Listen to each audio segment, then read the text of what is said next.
एक गांव में एक कुत्ता रहता था। वो हमेशा कुछ न कुछ खाने की फिराक में ही रहता था, क्योंकि वो बहुत लालची था। वो भोजन की तलाश में हमेशा यहाँ वहाँ भटकता रहता था। उसका पेट कभी नहीं भरता था। एक दिन की बात है, वो हमेशा की तरह खाने की तलाश में इधर उधर घूम रहा था, लेकिन उसे कहीं भी भोजन नहीं मिला।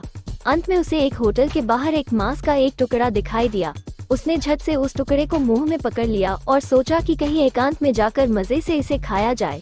वो उसे अकेले में बैठकर खाना चाहता था, इसलिए मांस का टुकड़ा लेकर वहाँ से जल्दी भाग गया। एकांत जगह की खोज करते करते वो एक नदी के पास पहुँचा। नदी के किनारे जाकर उसने नदी में झांका तो अचानक उसने अपनी परछाई नदी में देखी। वो समझ नहीं पाया कि यह उसी की परछाई है। उसे लगा कि पानी में कोई दूसरा कुत्ता है, जिसके मुंह में भी मांस का टुकड़ा है। उस लालची कुत्ते ने सोचा, क्यों न इसका टुकड़ा भी छीन लिया जाए।